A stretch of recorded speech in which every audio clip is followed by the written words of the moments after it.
one big beautiful bill is funding deporting millions of illegal immigrants out of our country, I think is important because we've seen a lot of immigrants. We've seen Hispanics, we've seen Asians, we've seen Haitians, we've seen Caribbeans, we've seen Eastern Europeans come out and make videos. Now, the Eastern Europeans kind of been more quiet than any other group because they can kind of blend in, but we've seen Middle Easterners, all people who may be legal and or illegal in America stating, what is America going to do once you deport all these illegal immigrants? What are you going to do once you deport all these illegal immigrants? What America's going to do?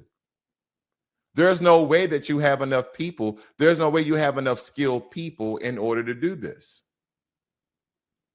So, from Reconstruction through Jim Crow, Black Americans needed little urging to harvest Americans' bounty. We worked vast cotton, tobacco, citrus, and fruit farms, some owned by our own kin, until the U.S. Department of Agriculture systematically denied Black farmers loans and support. And this led to Pigford versus Glickman, a 1999 class action settlement recognizing USDA's racial discrimination against Black farmers from 1981 to 1996. Nearly $1 billion was paid in restitution. So they found significant evidence to prove that discrimination was real. So please stop telling Black Americans that racism no longer exists in America. Yes, it do. It's within the systems that denies opportunities and other rights that they have allowed and approved to other groups who are non-white, by the way,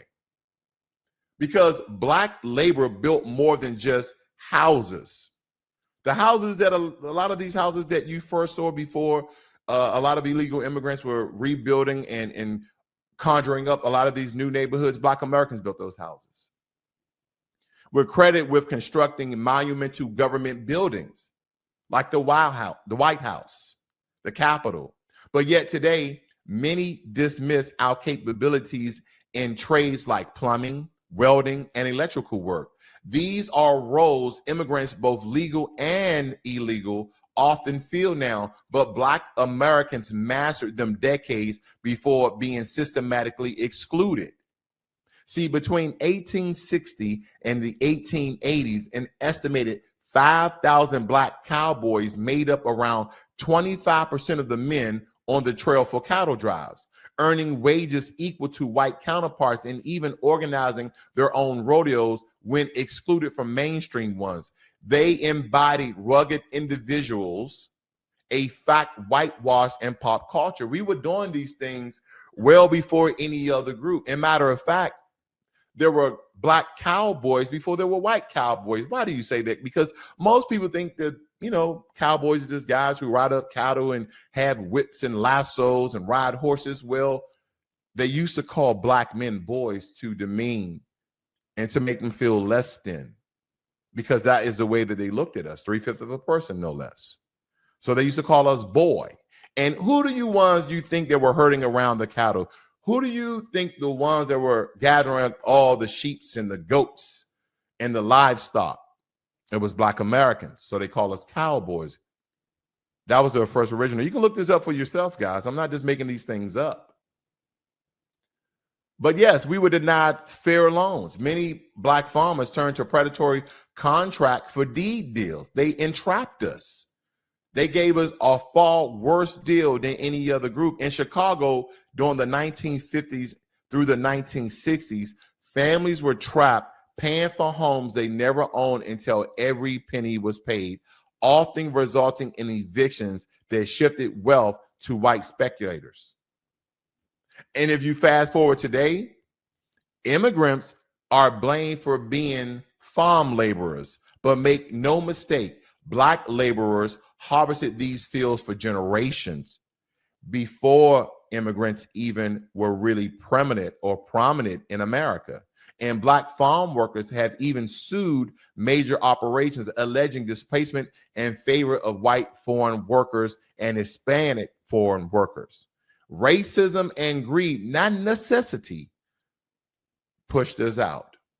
So when you look at the many things that Black Americans have done before the rise of immigrants, before the rise of illegal immigration, building houses, building roads, railroads, monumental like the Capitol, Lincoln Memorial, the Reflection Pool, some of the first remnants and groundbreaking work of the Smithsonian. When you go downtown in DC, what they call the mall, all the free museums that you see.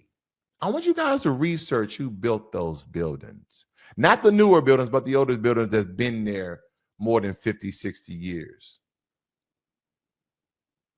Because before the model minority narrative, before then, Black entrepreneurs own shops in our own communities. In Black neighborhoods, I remember the candy man and the candy lady.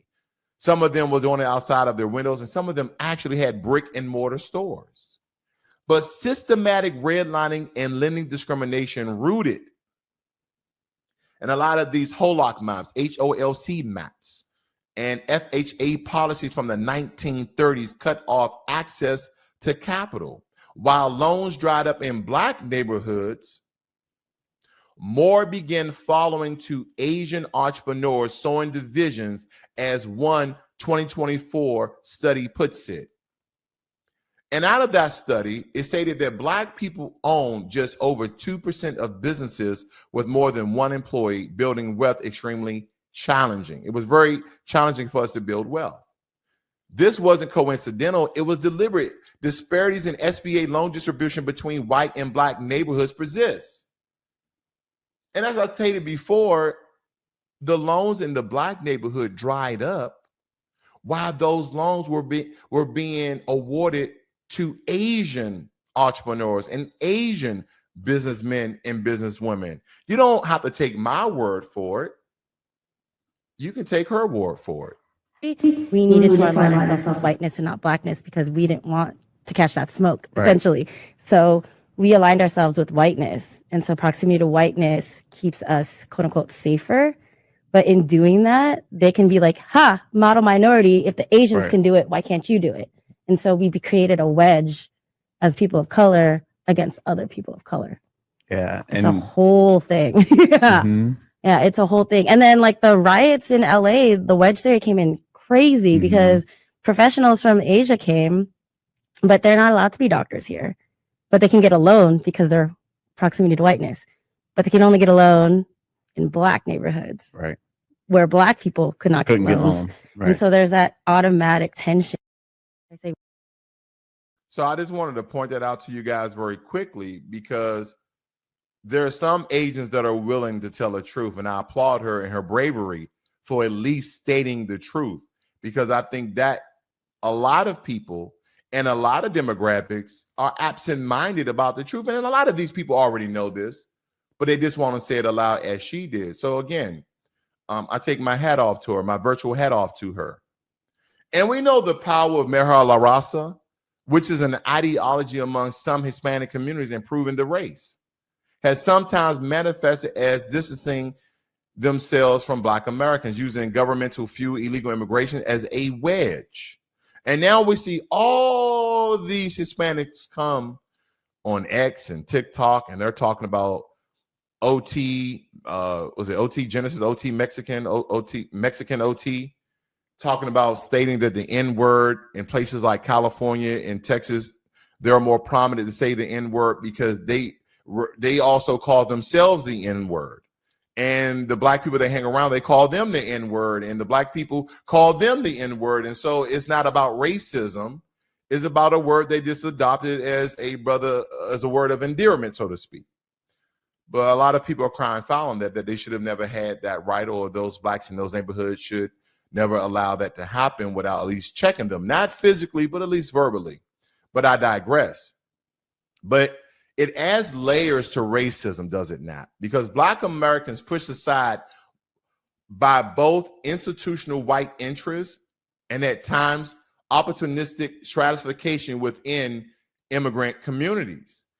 These systematic tactics, sort of legal and mostly unspoken, have boxed out Black Americans. We're talking about discriminatory lending under FHA, ECOA, and the CRA still leaves our neighborhoods underserved.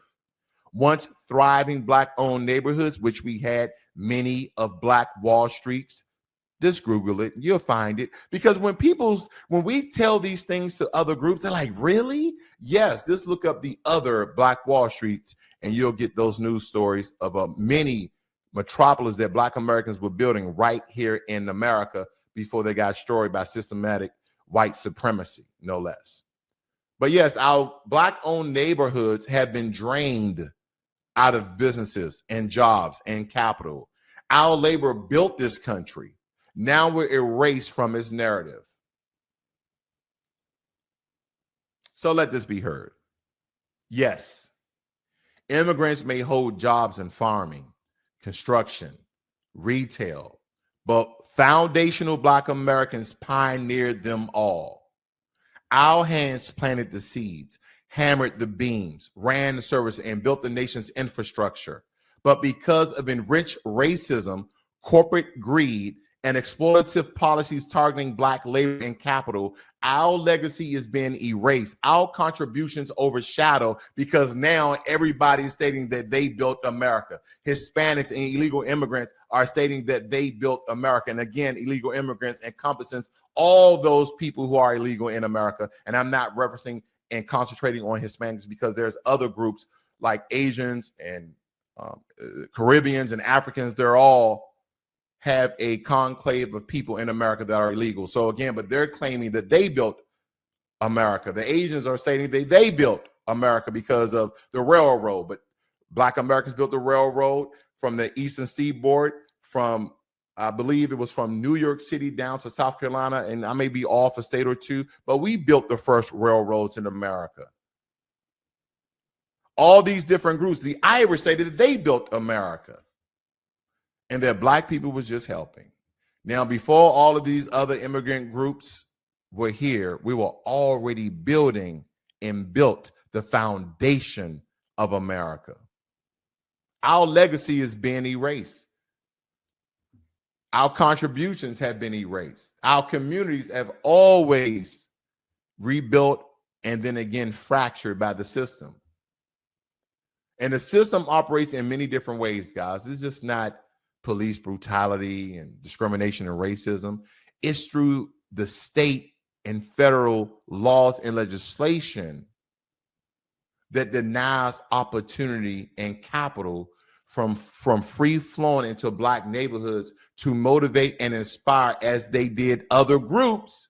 That's why you see all these other groups of people, whether it be Hispanics and Asians that are very prominent in America with all of these restaurants and shops versus Black Americans. It's because we're not being afforded a loan. Well, get your credit together. It's not our credit. It's not our credit. There's a lot of Black Americans with good credit. It's systematic. So it's time to call out the double standard. When foundation Black Americans do labor, we expect to own the change. And when we seek to build wealth, we are systematically blocked. Meanwhile, immigrants, legal and illegal, are thrown under the bus. Not at any time. We're always the speed bumps that they throw under the bus while they're being supported financially. When the real villains are policies and prejudice, not people like ourselves trying to survive. See, this is the untold story behind every field picked, every home built, every business shuttered, and every Black person boxed out by a system determined to keep us fighting for scraps of the American dream we're constructed. So I stand toe-to-toe and one-on-one with our ICE agents to deport, as we would say, DEI, the real DEI, deport every illegal immigrant. So those who have been systematically boxed out due to American greed, due to systematic racism, due to their likeness to whiteness, can once again help to build this nation and put foundational Black Americans who were took to be the criminals and the scum of the earth back into our rightful place as the builders innovators and inventors of this great country. This is Blacklogic.